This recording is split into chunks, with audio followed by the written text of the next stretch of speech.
Join me as I dive deep into the emotional challenge of navigating empty nest syndrome after a divorce, and see if I can find ways to overcome it. Empty nest syndrome is a very real phenomenon that affects many parents when their children leave the family home.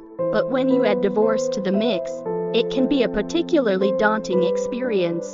The sense of loss and loneliness can be overwhelming when our kids leave home. It's natural to feel a pang of sadness and loss, but for divorced parents, this feeling can be especially intense. You may find yourself feeling like a part of you is missing.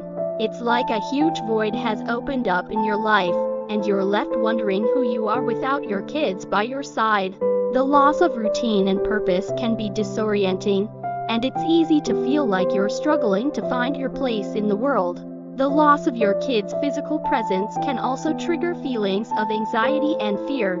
You may worry about their well-being, their safety, and their happiness.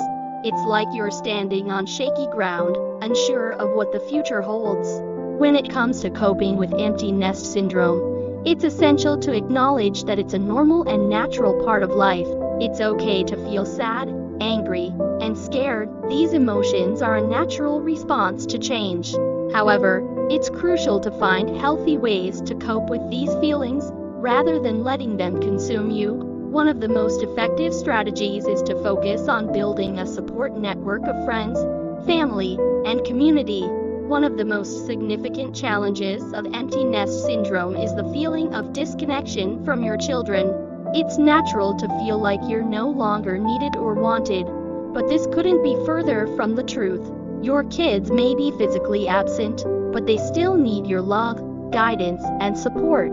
By maintaining open and honest communication, you can stay connected with your children. I remember when my own kids left home, I felt like I was losing a part of myself.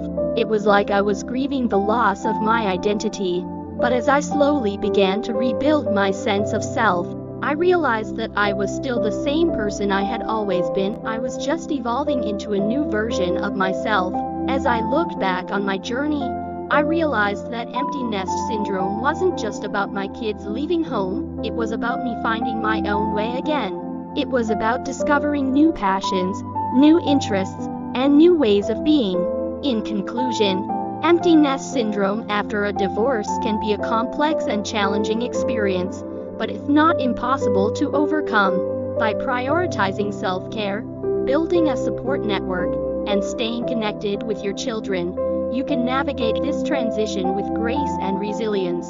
If you've struggled with empty nest syndrome, I'd love to hear from you in the comments below. Share your story, your struggles, and your triumphs, and let's support each other through this journey.